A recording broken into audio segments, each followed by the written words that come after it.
This is quite possibly the most messed up faction I have ever encountered.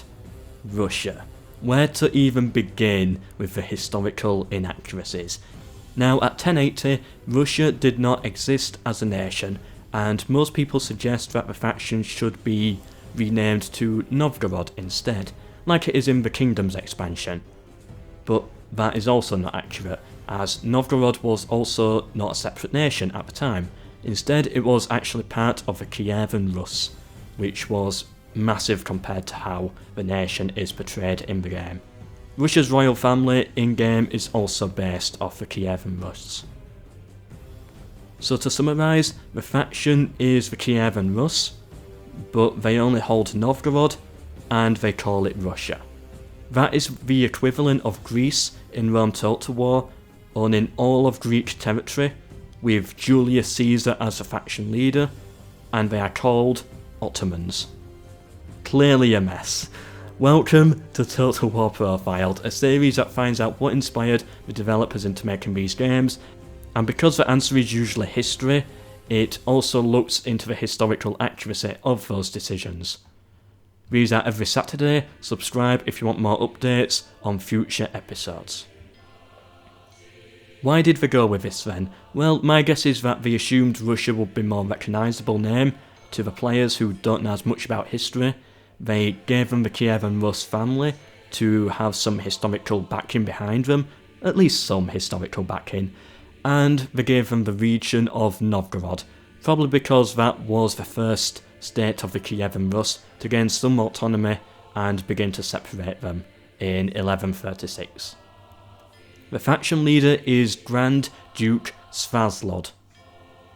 And this time I actually did some research into how it's meant to be pronounced, and that's the closest I could get. I believe it is most likely based off Slavlod I of Kiev, who was Grand Prince of Kiev at the start date, 1080. And for once, they get a faction leader's age right. Historically at the start date he was 50 years old, same as it is in the game. Now, as for his wife Maria, she is accurate but historically was known as Anastasia. And his daughter in game, who is Princess Antonina, does not seem to be accurate at all.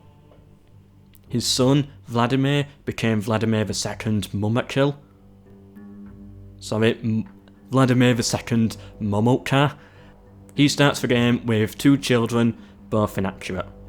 In-game, his wife is Grania. Historically, she was called Gaifa. The final son of age in the game for Russia is called Mikhail, and he seems to be fiction. Sadly, the developers put themselves in a difficult spot, having Russia called Novgorod with a Kievan Rus family. Although the Kievan Rus bit ruling over Novgorod is accurate, it still complicates things. In many places, they made fictional characters where it was not necessary. They had a variety of historical names to choose from, with some, but instead went for fictional ones. Interestingly, the faction leader and heir both have the trait social drinkers, a reference to the drunk Russian stereotype. They also both have the trait smart. Maybe they were, but I don't know enough to say if that is or is not accurate. It is now time to look into the historical accuracy behind the unit roster. The majority of the army is lightly armoured militia, given the size that these Russian-based nations have always been. Militia style is the most logical, so it is accurate. They favour bows over crossbows, as crossbows were harder to make and required greater infrastructure that this region simply did not have, unlike France, which was able to be a very heavy crossbow nation.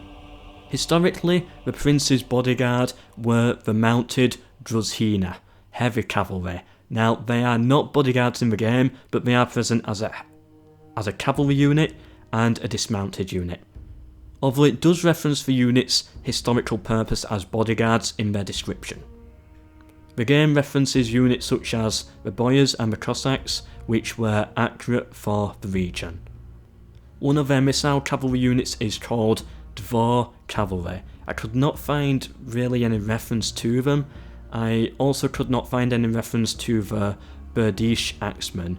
Usually when this happens it means the game goes with a different spelling, so my guess is the devs had some reason to give these names somewhere. Please let me know in the comments section if you know any more about these names. The game also has a unit called Tsar's Guard, a reference to the Russian Tsars. Although the Tsars did not really come into the picture until about 400 years later. I still like the reference. Remember, the show's purpose is about finding what inspired the developers, not necessarily always focusing on history. It's like how they had Sherwood archers for England. Not accurate, but I still marked them upwards with it, because I could see that it was based off something, of course, Robin Hood.